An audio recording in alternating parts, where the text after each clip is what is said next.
Ayon sa mga eksperto sa kalusugan at World Health Organization, WHO, narito ang dalawang pangunahing uri ng pagkain na may pinakamalakas na ebidensya sa pagtaas ng panganib ng cancer. 1. Processed meats, na prosesong karne.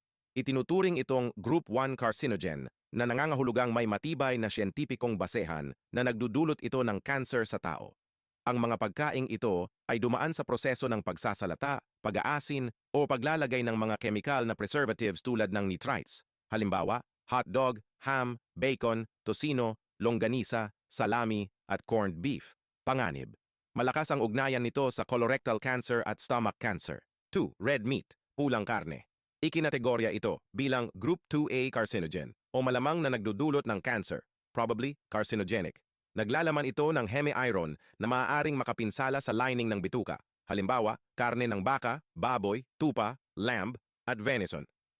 Panganib, ang labis na pagkain nito ay iniuugnay sa colorectal, pancreatic, at prostate cancer. Pinapayuhan ng mga dietitian na limitahan ang pagkain nito sa mas mababa sa 18 ounces kada linggo.